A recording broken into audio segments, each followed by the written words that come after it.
നമുക്കിന്ന് അങ്കമാലി സ്റ്റൈൽ മാങ്ങാക്കറി തയ്യാറാക്കാം. ആദ്യം തന്നെ ഒരു ചട്ടിയിലേക്ക് ഒരു സവാള കനം കുറച്ചരിഞ്ഞത്, ഇഞ്ചി അരിഞ്ഞത്, 2 പച്ചമുളക്, ഒരു തണ്ട് കറിവേപ്പില, 2 ടേബിൾ സ്പൂൺ മല്ലിപ്പൊടി, 1 ടീസ്പൂൺ മുളക് പൊടി, 1/2 ടീസ്പൂൺ മഞ്ഞൾപ്പൊടി, 1 ടീസ്പൂൺ വെളിച്ചെണ്ണ, ഉപ്പ്, 1 ടേബിൾ സ്പൂൺ വിനെഗർ ഇതെല്ലാം ഇട്ട് കൈ കൊണ്ട് നല്ല പോലെ തിരുമിയെടുക്കണം. സവാള നന്നായി സോഫ്റ്റായി വരുമ്പോൾ അത്യാവശ്യം പുളിയുള്ള മാങ്ങ ചേർത്ത് മിക്സ് ചെയ്യണം.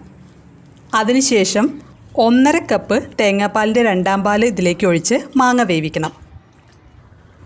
മാങ്ങ വെന്ത് വരുമ്പോൾ 1/2 കപ്പ് 1ാം പാൽ ഒഴിച്ച് സ്റ്റവ് ഓഫ് ചെയ്യാം.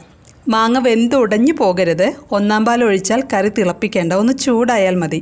അവസാനമായി മാങ്ങക്കറിയിലേക്ക് ഉള്ളി താളിച്ചിടാൻ ഒരു പാൻ ചൂടാക്കി വെളിച്ചെണ്ണ ഒഴിച്ചു കൊടുക്കാം. വെളിച്ചെണ്ണ ചൂടായാൽ 5 ചുവന്നുള്ളി അരിഞ്ഞതും ഒരു തണ്ട് കറിവേപ്പിലയും ചേർത്ത് ഇളക്കി കൊടുക്കണം.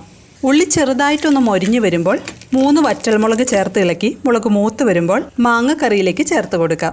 അങ്കമാലി സ്റ്റൈൽ മാങ്ങക്കറി റെഡിയായിട്ടുണ്ട്.